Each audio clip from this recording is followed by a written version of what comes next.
up here in Colorado. We were buying and selling machine guns and silencers all around the U.S. We worked on DEA and FBI guns. We were doing sealed no bid, well, they weren't no bid, but sealed contracts for Navy SEALs, developing prototype guns and so forth. We had lathes and bluing tanks and the whole thing. And one of my primary distributors was in Dallas, Texas, which is RDR Distributors. And the ATF came right after the Branch Davidian compound gunfight erupted. Doug, I'm trying to remember his name. I'll remember his name in a minute. He's a guy up in Denver, the ATF field office. He was our compliance, Doug Miller, that's his name. He was our compliance officer out of the ATF office in Denver. He came down to my shop and he said, I want to see all your books, see what guns that went to Texas. And I said, why? He said, because that Branch Davidian shootout was down there. We're trying to determine what kind of weapons. Have you sold them any machine guns or silencers? And so I showed him all the books and everything. And I said, I've never dealt with them. I deal with RSR in Dallas, not down in Waco. And so Ron Cole was at the Branch Davidian compound. He's a good friend of David Koresh's. And just before this shootout erupted, on February 28th of 93, Ron got a call from his mom down in Florida. She's real sick, old lady, and he flew down there to take care of her. So the very next day, this shootout broke out. And he heard something about it preliminarily on the news, so he called David Koresh at the Branch Davidian compound before the feds had just been in this gunfight and been shot. The phone lines were still up, and Ron asked him what happened. And Koresh told him that the ATF pulled up in trucks with cattle trailers behind them, and they were all unmarked. And they pulled out in front of the yard there in front of the front door, and the Branch Davidian compound's dogs went running out there and was barking at them. And the feds just opened up on them and shot the dogs. And then they started shooting at the building. And so Koresh and some of the Branch Davidian guys returned fire, and the gunfight erupted where Koresh was hit. And so Ron Cole, then the phone lines were cut, and Ron Cole left his mother and flew immediately back there to Waco. But by that time, the feds had set their perimeter around the compound, and no one was allowed in or out. So Ron Cole, being a Branch Davidian, he went around and found some of the other Branch Davidians that were not at the compound when it was hit. And they were out shopping and doing stuff in town. Well, they all gathered at the perimeter and set up a camp. And they were watching with binoculars and telescopes, to night they were seeing these streaks in the sky. It was, they were red and green and orange, and they didn't know what they were. They were all civilians. None of them had been in the military. And so they were talking one night, standing around there, looking with binoculars, going, what's going on? And we wish we had some night vision. And somebody walked up and said, I have some military night vision. And it was Timothy McVeigh. And he had some military night vision from Desert Storm. And so with that night vision, they could see what was going on. And what was happening, Ron said, was there were black helicopters with no markings whatsoever. They had no lights at all. They were flat black helicopters, and they were circling the Branch Davidian compound at night. And they could see the tracer bullets. And they were firing M60 machine guns down into the compound through the roof. And they were abhorred when they saw all this. And they asked McVeigh, why are they doing that? And he said it's a standard Delta Force tactic or Army tactic. When you have some insurgents that are in a building deny the high ground to the side. In other words, when you start machine gunning up the roof, it presses the shooters all down to the lower levels. When they go to the lower levels, they can't shoot as far. And so you can collapse the perimeter around the building. And he said that's what they're doing. And night after night, they watched them fly over there and machine gunning up those people. And later on, when that supposed fire broke out in April 19th of 93, all those people mostly had already been killed. And they started that fire to burn that compound down to cover up all the murders. And so Ron Cole seeing all of this, he told me that he and the rest of the Branch Davidians that were out there were afraid the FBI was going to come kill them. And they came up here to Colorado. And they got a little ranch place out in the mountains somewhere, secluded place. And they acquired some illegal MP5 machine guns to protect themselves. Now, I didn't sell them these weapons, but I know a lot of the cops and the dealers and all the people around here. Ron Cole told me next was they had been staying there for a week to 10 days, and that a Black Ops FBI team came in there to hit them at night, and a battle broke out, a gunfight, and several of the Branch Davidians were killed there, and he fled out in the woods. And he went up to Canada, and he got an Algerian passport, a fake passport, and he was about to leave the next morning and fly to Algiers and disappear forever. And he made one mistake. He called his girlfriend back in Waco to tell her goodbye. He was never going to see her again. And he used a cell phone, which was really stupid. But the next morning, the RCMP, the Royal Canadian Mounted Police, and the FBI hit the place he was staying, and they arrested him. And they brought him down and threw him in with us. At this time, I had been planted with false evidence and was in the FDC, which is the Federal Detention Center, Englewood, Colorado. It's a maximum security facility there. And they put Ron Cole in there with us. And he was scared to death. He saw me one day. I had some stuff for my case about the Waco and the Oklahoma City bombing. He started telling me all this stuff. But he was very reclusive and stayed back in his cell and hardly talked to anyone. He told me he's always afraid the FBI was going to kill him. And then one day they came and took him out of there, and I never saw him since. But that's a story that he told me, you know, straight to my face. And it fits with a lot of the cover-up stuff that went on around the Waco. In this book, I have a section on that with a whole lot of documentation and so forth. So that's a basic thing that happened there. Timothy McVeigh was there, and he saw what our government was really doing, and that's one of the things that pissed him off. Another thing that really pissed him off was after he got back from Desert Storm, he won a Bronze Star as an M1A1 tank commander, and for confirmed kills. And he signed up with Special Forces. He wanted to be a Green Beret. And there was, I think, about 400 people in his class. And they did the standard psych profiles the Army gives you. And one day, the CO and I sized about 10 guys out of the class and offered him recruitment, just like they did me. And they told him he'd be blowing up buildings and moving drugs and assassinating people, all for the CIA, while he was using the front of the Special Forces. So he was to complete his training, be a soldier, and then covertly work for the CIA. That's what they call an OCO, which is an official cover operative. His official cover would be Special Forces soldier, but his true thing would be CIA. Well, McVeigh turned him down, just like I did. And he went up to Calspan in Buffalo, New York, worked security guard, and there's a whole section in the book about all that.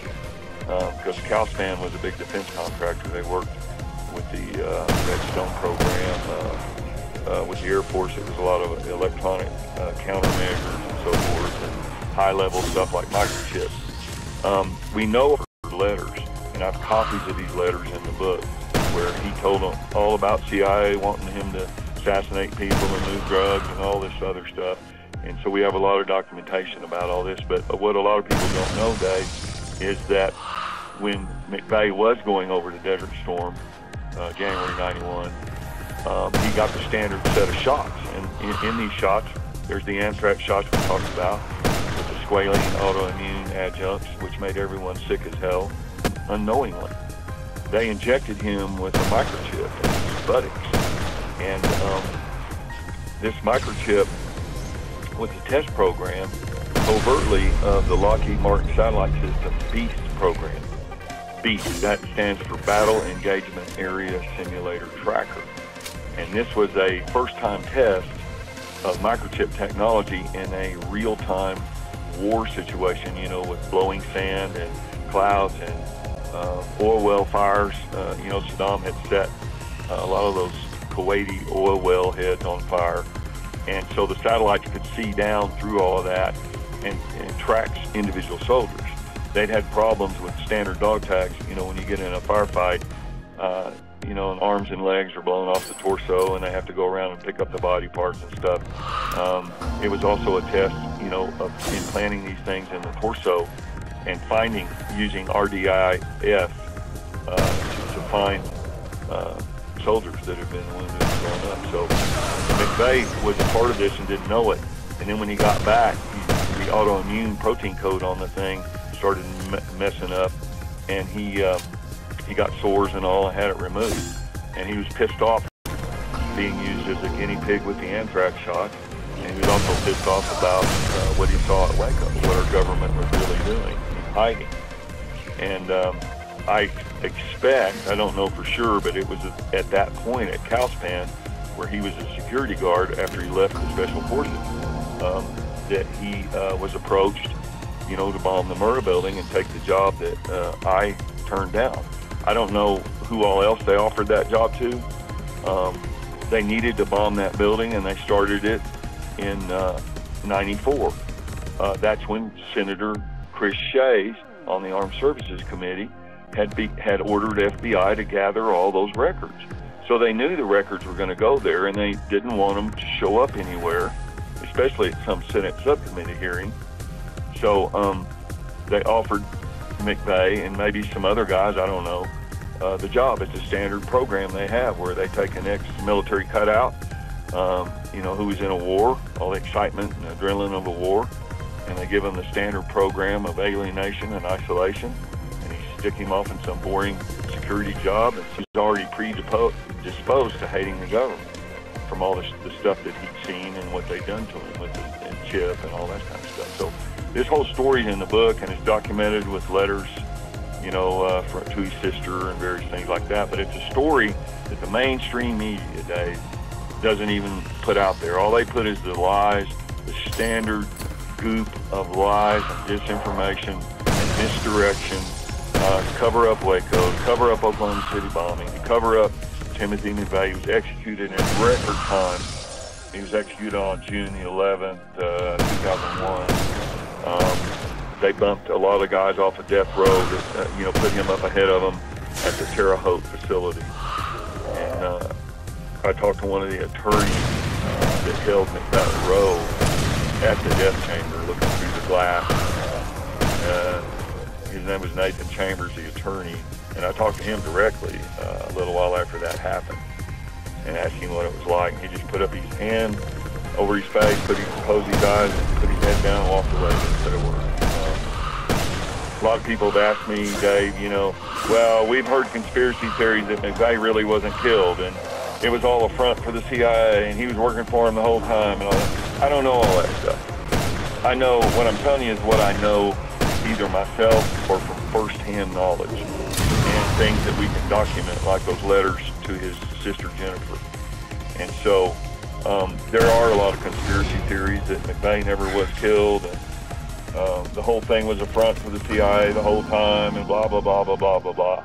All I know in my book is I try to stick to the facts, and most of the witnesses are like one removed from the actual event, like Ron Cole. Cody, I wanted to move a little bit forward here, and we know throughout time there's been many false flags. I mean, 9/11, we see all the different shootings like Columbine, Sandy Hook, and things like that. Here we are today with Trump. He's in office.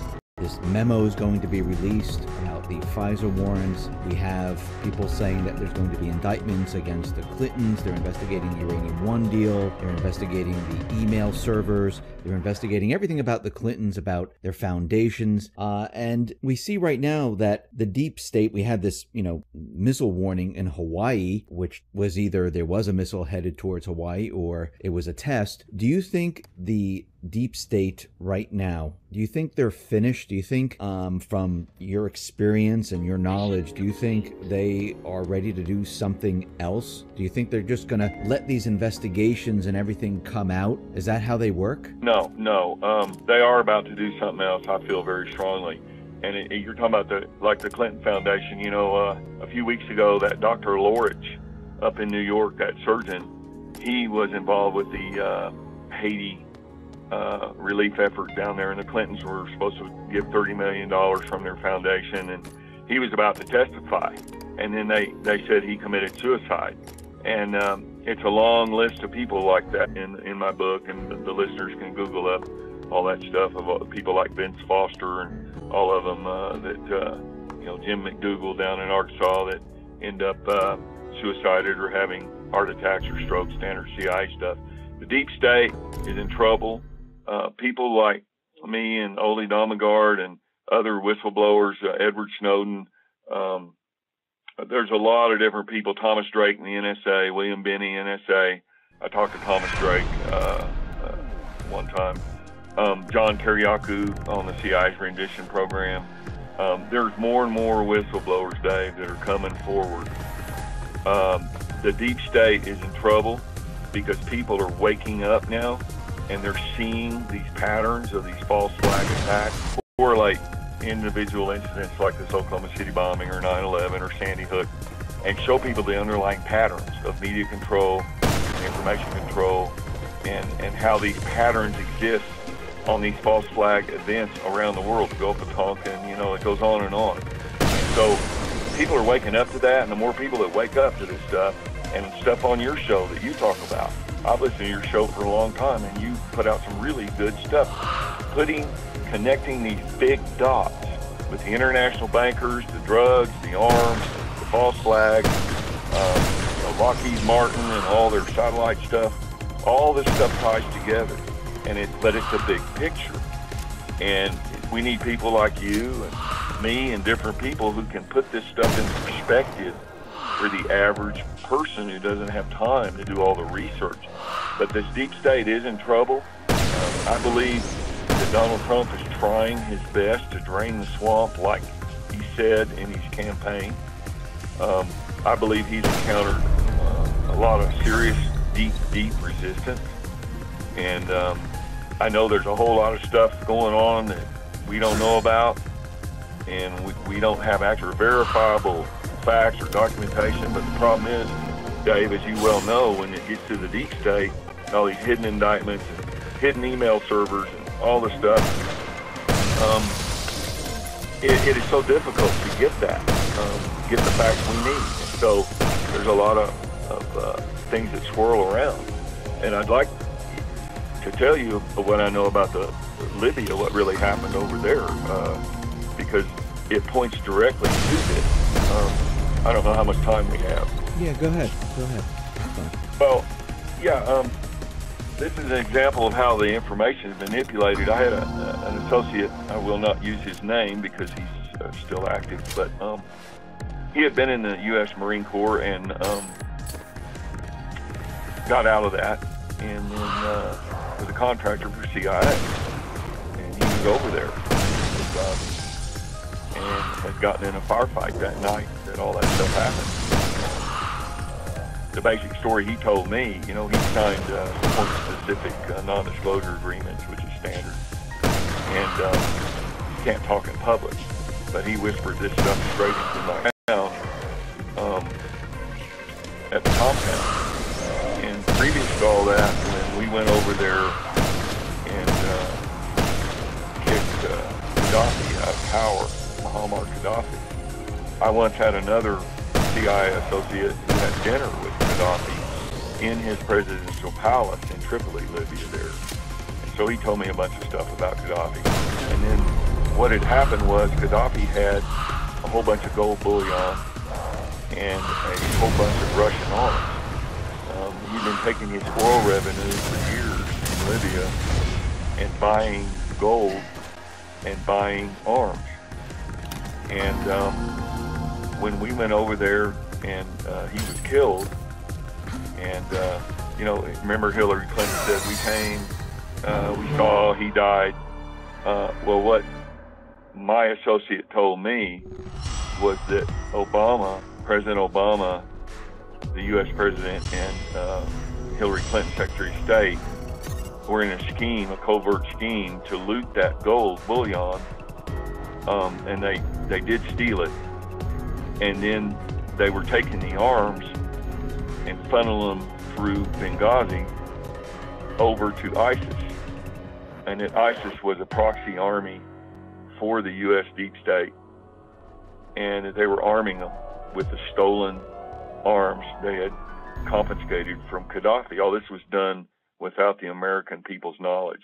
So on the night insurgents had come to that compound, they were really mad that the U.S. was over there arming ISIS, and ISIS was running around tearing hell out of everything and destroying the old Roman ruins and murdering and doing looting, and they were trying to stop the arms flow that Obama and Clinton were secretly sending to ISIS.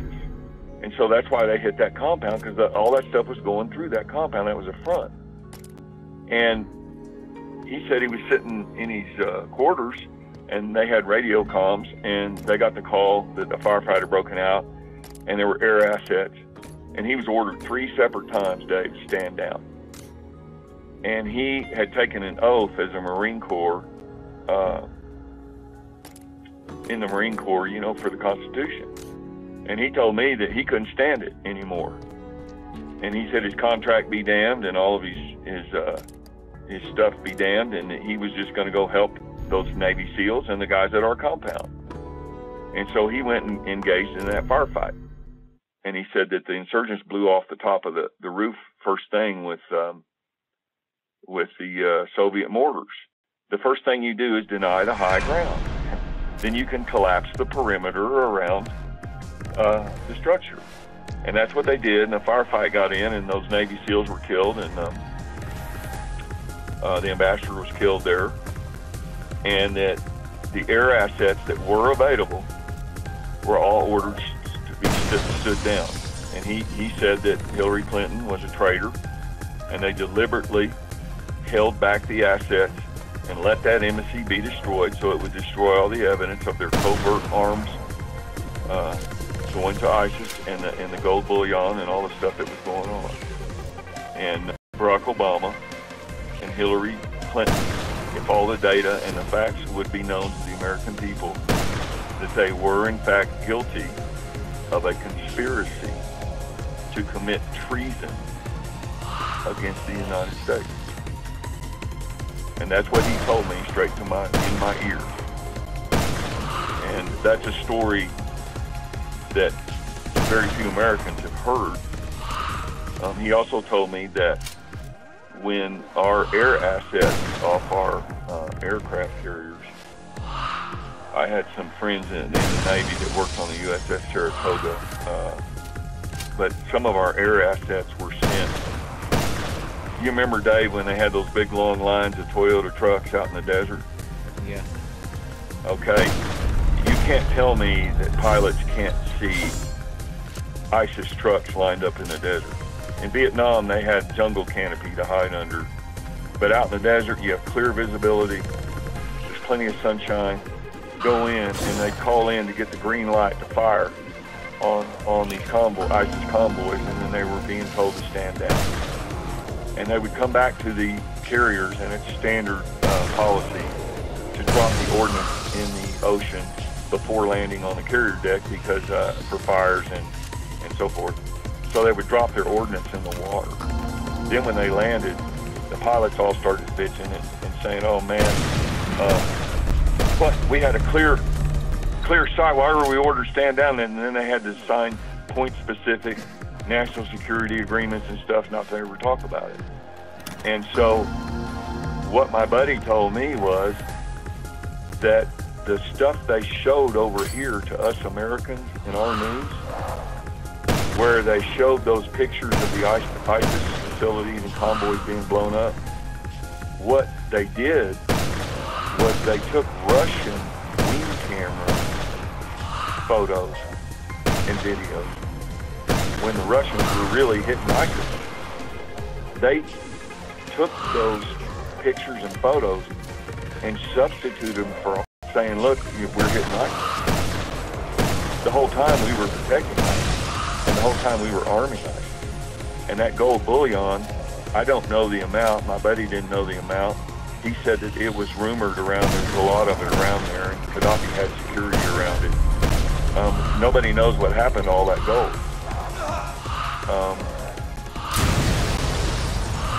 There's no telling what it went to do. Maybe finance ISIS, you know, the proxy army, to overthrow Assad. You know, the Saudis wanted that big pipeline to go through there, and Assad said no. So nobody knows where this gold went, and the arms, everything was destroyed when that compound was destroyed when the ambassador was murdered. So the whole thing was covered up. And I hope one day that the truth will come out. I hope that our Navy SEALs and the veterans and our ambassador did not die in vain for some dark political agenda and cover-up.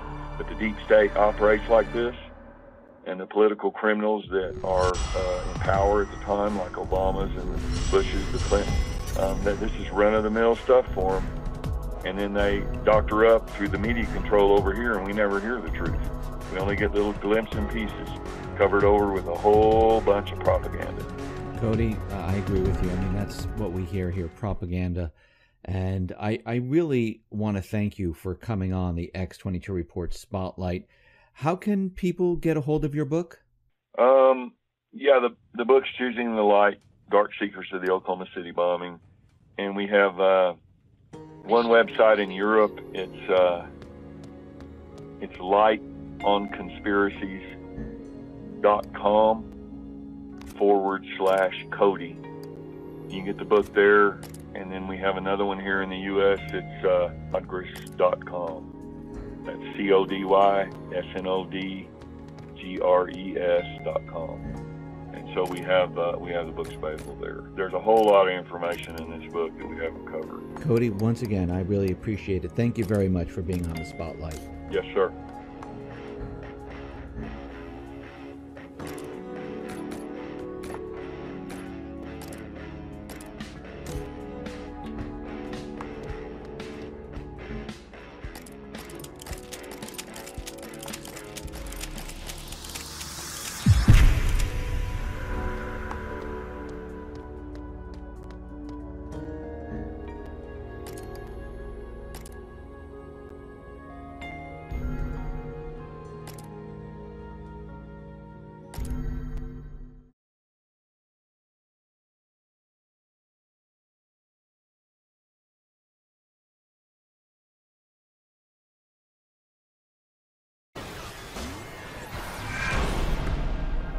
So there's a gentleman by the name of Cody Snodgrass. He's with us. He was former. Well, I'm going to let him. I think we're going to let him give his background. I've got 3 pages of background. But to make this a little bit better, I think I'm going to let him tell us who he is and the information that he's got with respect to Oklahoma City. Cody, welcome to the program. Oh, it's great to be here, and hi to everybody out there. We appreciate this opportunity. Before we get started, I always make a disclaimer. 1982 intelligence, U.S. Code Title 50, Sections 421, 426. It states the disclosure of a U.S. government operative's identity is illegal only if it's done intentionally and with knowledge that the government is still actively maintaining a cover for such operative. And we do this because of the case you probably remember in January 2013, CIA case officer John Kiriakou was sent to 30 months in federal prison for inadvertently letting out an operative's name when he was discussing the CIA's RDI program, the rendition, detention, interrogation program at Gitmo. So we always just do that as a disclaimer. And to our end of that, I'll just say what he said. How's that? Yeah. Okay. Ditto what he said. Listen up. Right. We adhere to the same disclaimer. All right. Right. All right. Cool. And thank you for doing that. Tell us. Yeah, because we don't. All we want to do, we talk about some of the people. Some of them are dead, and the ones that are still around, or yeah. And that's all we can do. And we're in this to get to the bottom of things. And from an investigative standpoint, our investigative standpoint, this is all we want to do is get to the bottom of things. We don't want to get we don't want people breathing on our legs and tell us what's wrong outside. Okay, I'm telling you, man, and I'm damn pissed off, and I'm sorry if I'm allowed to say that, right? That's FCC compliant. I am angry at the fact that we are not getting the truth on anything, that we can't trust the government on anything. And we've been lied to for years upon years upon years. Look, we are adults in this country. Tell us the truth. And let's find the truth. And you're one of the truth tellers I hear out there. And I've been hearing so many marvel. I mean, you've been just making your claims. Now, look, I'm kind of biased on this subject. When I say biased, that doesn't mean good or bad. It just means that I've got a lot of information that I think I know that I could be proven wrong on. So, but anyway, getting back to the point, why don't you introduce yourself to the audience as well? Let's get right to the subject. Yeah, we got an hour right now, so I'm going to skip a whole lot of stuff about the background. But in 1974, I graduated from high school and scored in the top 1% in the SAT test in physics in the whole nation. And I was the number one on the tennis team. I got a full scholarship in 1975. But I had already been doing Black Ops before I even talked to them with some Vietnam veterans that came back from the war, and they also worked for CIA overseas. So anyway, you fast forward through the time, I graduated with a double bachelor of science degree in mathematics and physics, and then I went into graduate school and to work on my master's of science in physics. And after graduate school, I worked for Chevron Field Sciences, and we're fast forward into 1980.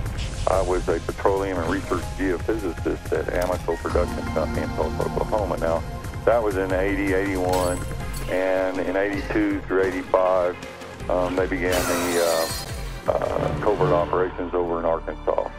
And Tulsa was real close to that. And I was involved in one of the ops. It's called Centaur Rose, a CIA op. And that came when, President Reagan, he went around Congress. They had passed the Bolin Amendment, back in 84, February of 84. And that was to regulate our troops and no troops down in the regional conflict in Nicaragua with Daniel Ortega, who was the president of the Sandinistas, the communists backed, and then we were back in the Contras. So we were right in the middle of all those ops. He ordered CIA director to aid them without Congress's knowledge. So they moved the weapons down there and then paid for the operation with the drug money and stuff. So we were in the middle of all that when Bill and Hillary Clinton were there. So anyway, you fast forward into 1991, and I died in another operation. It's Project Slammer, it was called. I died twice in that operation. They shocked me back. And I made it back. And by that time, after all this time, I was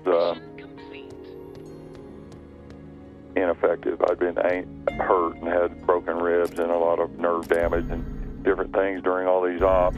And anyway, in 94, in October, I was approached by another operative. His name is Harold Leonard. I can use his name. He's dead now.